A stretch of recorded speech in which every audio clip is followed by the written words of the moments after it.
யோவான் 2ஆம் அதிகாரம் 3ஆம் நாளிலே கலிலேயாவில் உள்ள கானா ஊரிலே ஒரு கல்யாணம் நடந்தது.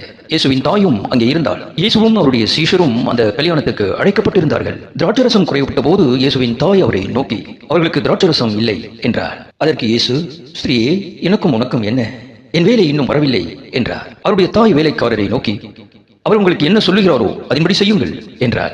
யூதர்கள் தங்களை சுத்திகரிக்கும் முறைமையின்படியே ஒவ்வொன்று 2-3 குடம் தண்ணீர் கொள்ளத்தக்க 6 கற்சாடிகள் அங்கே வைத்திருந்தது. இயேசு வேலைக்காரரை நோக்கி, ஜாடிகளிலே தண்ணீர் நிரப்புங்கள் என்றார். அவர்கள் அவைகளை நிறைய நிரப்பினார்கள். அவர் அவர்களை நோக்கி, நீங்கள் இப்பொழுது முண்டு பந்தி விசாரிப்புக்காரனிடத்தில் கொண்டு போங்கள் என்றார். அவர்கள் கொண்டு போனார்கள். அந்த திராட்சரசம் எங்கே இருந்து வந்ததென்று தண்ணீரை முண்ட வேலைக்காரருக்கு தெரிந்ததே அன்றி பந்தி விசாரிப்புக்காரனுக்கு தெரியாததினால் அவன் திராட்சரசமாய் மாறின தண்ணீரை ருசி பார்த்தபோது மணவாளனை அழைத்து, எந்த மனுஷனும் முன்பு நல்ல திராட்சரசத்தை கொடுத்து ஜனங்கள் திருப்தி அடைந்த பின்பு ருசி குறைந்ததை கொடுப்பார், நீரோ நல்ல ரசத்தை இதுவரைக்கும் வைத்திருந்தீரே என்றார். இவ்விதமாக இயேசு இந்த முதலாம் அற்புதத்தை கலிலேயாவில் உள்ள கானா ஊரில் செய்து தம்முடைய மகிமையை வெளிப்படுத்தினார்.